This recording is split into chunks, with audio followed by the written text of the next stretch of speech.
Wait, I'm in your old office, Fiona. I know. It looks so much emptier now. It's very empty. I see you're recording too. Yeah. Cut out the earlier part. Well, we're gonna talk about like five general themes that we have. Just basically about school on wheels, what you do, and then Okay. your path and work-life balance. Work-life balance. I'll start first by talking about School on Wheels. So, School on Wheels was founded by Cheryl Opper in 2004. So, this nonprofit has some legs on it now, and she founded it based on an article that she read in a Family Circle magazine, if you can believe it. And what she was doing is when she picked up the magazine, her real aim was to find a pumpkin cheesecake recipe because it was around Thanksgiving. And Cheryl was at a crossroads in her life. She'll tell you this exact same story. Her daughter was getting older and she was looking for what her next big thing was. And she read this article, and it was about a woman named Agnes Stevens out in California who saw there were kids outside playing outside during school time, no less. And so Agnes stopped and, asked what's going on. Well, these kids weren't registered for school and they were living out of their cars. And Agnes was like, no, this isn't right. That is how School on Wheels came to be. This whole idea about education is the foundation of our mission. So it's really about supporting kids in a time of need. This pandemic is definitely impacting a lot of families. Say you have 2 or 3 jobs and you're working in the restaurant business, right? Really tough stuff. So a lot of people being impacted. Yeah, I think it's important to note that they need to spend the money on the food rather than school supplies. I think that's where School on Wheels comes in, and their entire mission is so important. Yes, for sure. So this is where tutoring comes in. So like you said, Fiona, we're trying to wrap around the student educational services to keep them on track. When you start school that first day, you just want to blend in. It may be the only time of the year where you just want to walk in and kind of be like everybody else. If you walk in without a backpack, you do not feel that way. You guys use backpacks all the time now. How important is your backpack to you when you're running around school? Very important. Yeah. Yeah, isn't it? There's not a student I know that wants to say that they're in a homeless situation. That's a very private piece. They don't want people to know because it's embarrassing. It's not them. Circumstances sometimes just happen. An illness can break you, pandemic can break you, fire can break you. There are a million things that can put you in that situation. That's where the backpack comes in. You're saving some money so that the parent doesn't have to worry. The child doesn't have to worry because ours are customized, right, Fiona? You've been here, right? Our backpacks are like no other. They're customized to meet every need for the grade level that you're in. We put everything that a kid needs in that backpack. So they open it up and it's a delight to them too. Makes you feel special. Don't you feel special when you get to go out and buy school supplies? Yeah, I think it's a really big tradition too, when you go Yeah. school shopping and come back to Mhm. school showing off, I guess, in a way. Every Yeah, yeah. It's fun too. You get something shiny and new, and it starts off the new year and you feel good about starting school. This year, a lot of kids haven't had the opportunity to go back in the classroom. That's true. So that backpack becomes their locker. So that's an important thing to note, especially during this pandemic. Oh, and then going back to the tutoring, when a student gets tutored, um, there are many things that happen. I'm thinking about one of the students I work with for a long time. I knew him from kindergarten to second grade. So he and I would start off with maybe homework. He loved to read. He loved to draw. All of these things go towards, and all things you guys do in school, that help you develop all of your skills. That positive energy when you're in that environment is so important because families are in and out of shelter. There are all kinds of changes that these kids have to live with. Gianni, especially when he was in second grade, he was not happy a lot of times when he would come down for tutoring. Most of the time, he would leave happy. That's the social emotional piece of our mission. And my hope for kids like Gianni is when they have that kind of interaction, that they remember it and remember how important they are at a time where it's so difficult for them. So now the older students, I'm going to move on from tutoring. Our bridge program director, Jonathan, he works with students that would love to go to college or would love to go into a vocation.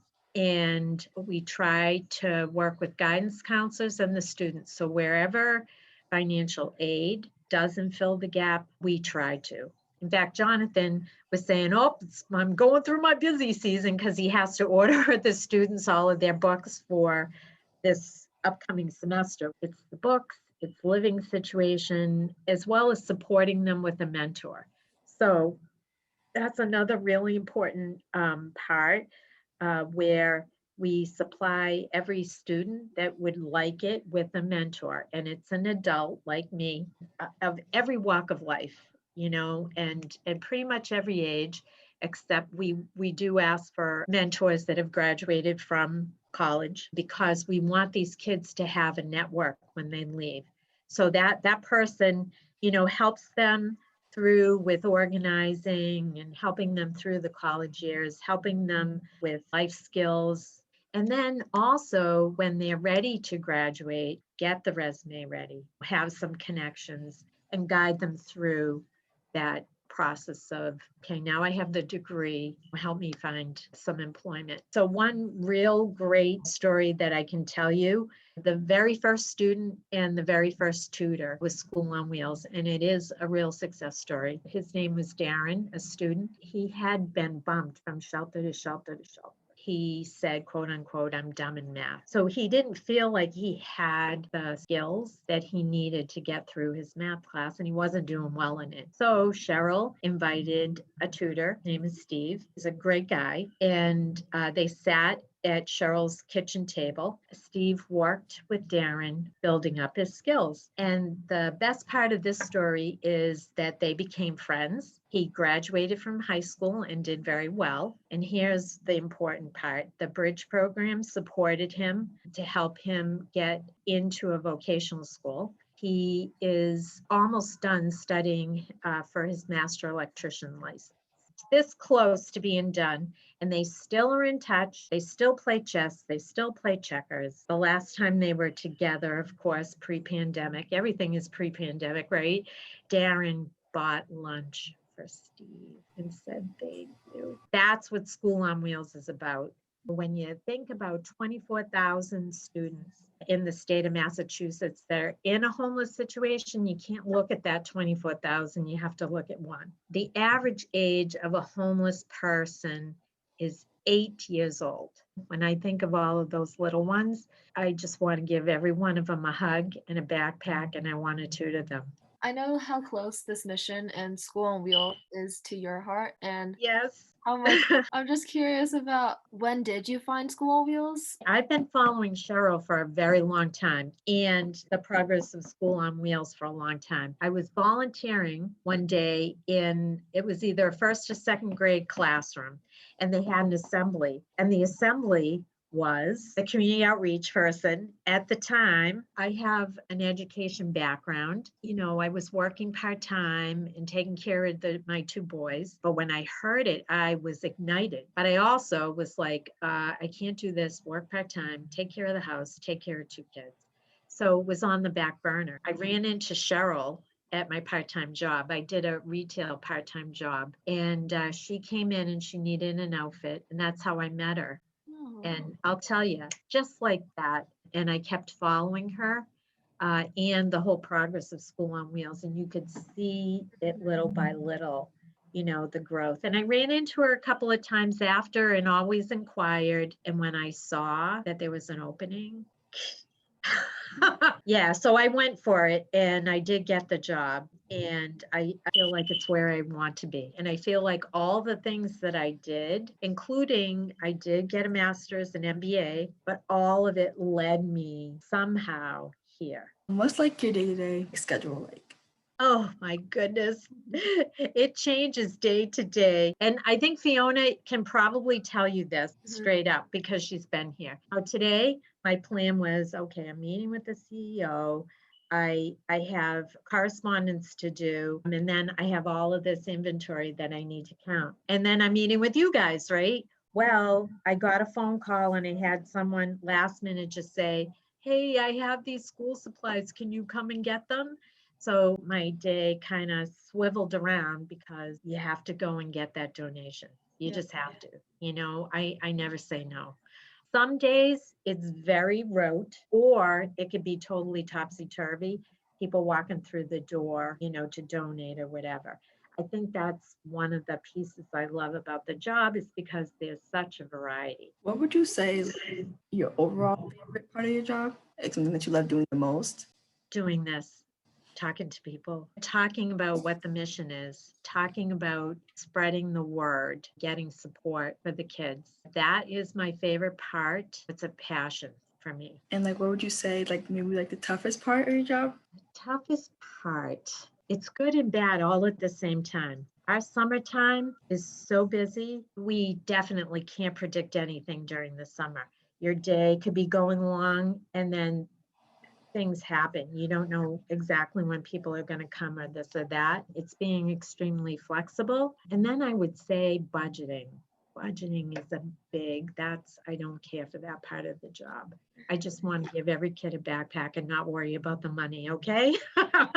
So there's a lot of fundraising that goes to it. Not that I mind the fundraising, but that takes a lot of work because 6,000 backpacks isn't, it's expensive. Just curious, with COVID and the entire pandemic, definitely a lot has changed. How has COVID affected your work in general? Did you have different projects you're working on that you normally don't work on? Yes and no. I think the biggest challenge for us in pivoting, we had some of our donors drop off. So it was finding new donors. We also had to cut our volunteer pool in half. All of those things we thought about and worked very carefully. The online store made up for cutting our volunteers in half, so there was a lot more legwork involved this year. You don't get to see lots of students on a daily basis now because there's no more tutoring. Do you think that has affected students' mental health and accessibility to resources? Yeah, I would say to resources, no, because we continually reach out to our partners and work with them to find out what the kids need. So we're putting together winter wellness bags right now, and we're also using our website as a resource, a learning tool.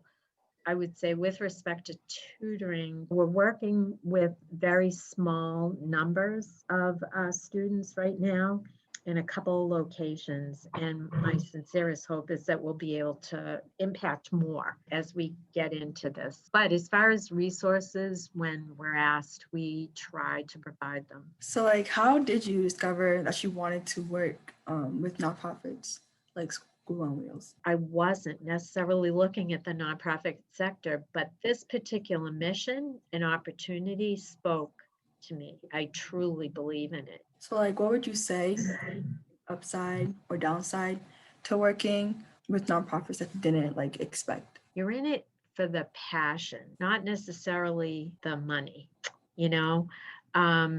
And there are all of these push and pulls with budget. That's probably the piece that I learned very quickly that wasn't necessarily expected. When we're taught about nonprofits growing up, like in high school, you never really know where the money is coming from. Like if it's from the government or like specific people like donors. A lot of nonprofits are funded by the government or by the state. They get those type of dollars. We do not here. School on Wheels has grown a lot though, starting I remember your social media. You went from like 100 and now you're like 700. It is, it's good. We posted a lot of our summertime activity.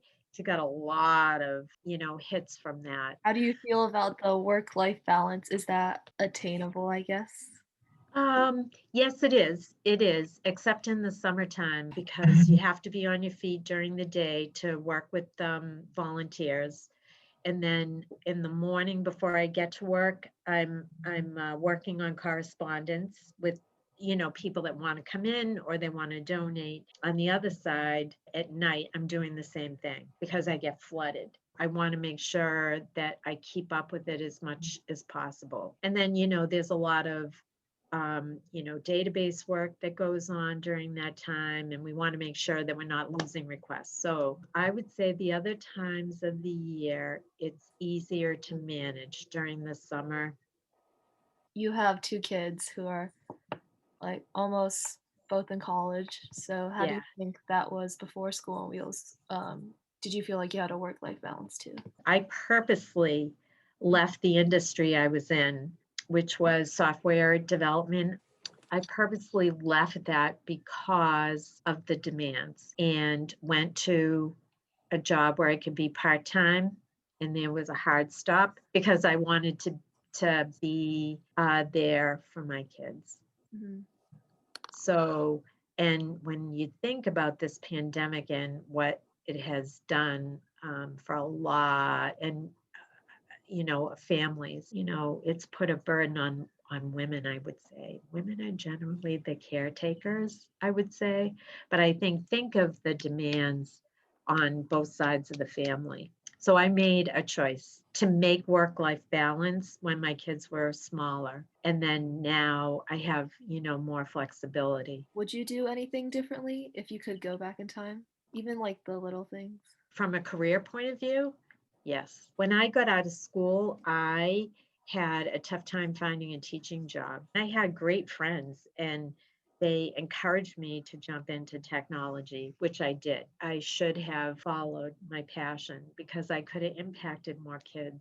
Not to say that software development was terrible. I met a lot of great people, but not my passion, not my passion. So that's what I would change. I say if I were to do one lesson, I would follow your passion, because you end up being a happier person inside. That's what I like about this job is, there are tough days.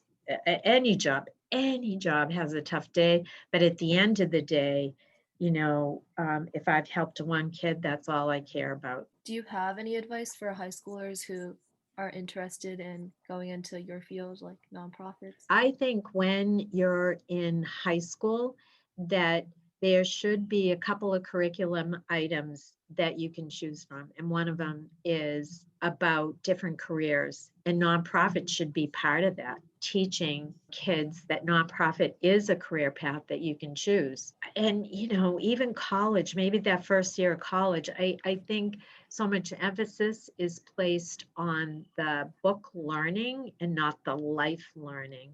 And life learning is so important, and especially when you're younger, because it will help you think through some of the questions that you have for yourself. My younger son, Jack, he took a class last year. It was labeled about finance, but what it really were some really great life learning skills. How to look for a career, how to balance a checkbook, how to manage your finances, how to put together a resume. All of these things are so very important. This is one thing I've learned. It's better to have that open dialogue with a teacher so that you can walk around with that little bag of tools. And especially in that last year, senior year of high school or your senior year of college. And now, oh, I have this philosophy degree. What am I going to do? If I were to change anything in curriculums, that would be something that I think is critically important. It really connects where building you comes into, how it really helps a lot of students find their passions because in school, our curriculum doesn't generally talk about it at all. When you talk to your guidance counselor, how long does that guidance counselor really talk to you? Not long, right? Mhm. And their job is to, and a lot of academic schools, which, don't get me wrong, it's really important. I'm not putting it down, but I think more dialogue with the guidance counselor about direction is really important. And, college advisors too. And, they're all assuming that, oh, I want, what if you go into college and you want to be, you say, okay, I want to be a teacher. And then somehow you find this other passion. And how do you do that? And where do you go? So that's one of the beauties of the School on Wheels, is having a mentor to talk through these things is like really great. I think every high school and college student should have a mentor other than a parent, because it sometimes can be easier to talk to someone else other than your parent about what your hopes and dreams are, or your confusion even. Where can we find School on Wheels if anyone's interested? Anyone interested in School on Wheels, the first place is www.sowma.org. Or if you want to visit us, we're at 100 Laurel Street in East Bridgewater. Or you can also pick up the phone, 508-587-9091. Or you can find us on social media too. So there are all of those ways to get in touch with us. And we always love to have people come and visit and get in touch with us. Love to talk about our mission. Is there anything else you'd like to add? Any final advice or? Follow your passion. You'll be much happier. You want to have a fulfilled life. I think that wraps us up for today. Great. It was- Well, thank you for the invite. And I hope that I've answered all your questions and that you've gotten something out of it. And I certainly have gotten something out of it. Some of your questions are really great, so it's making me think a little bit more too. It was nice talking to you. Always nice Yeah. talking to you, and very nice to meet you. I Nice to hope meet you that, too. yeah, I hope you come and visit sometime. I think it's fun to be here, and I try to make it as fun as I possibly can. Come and visit us sometime, and thank you very much for the invitation to talk to you all.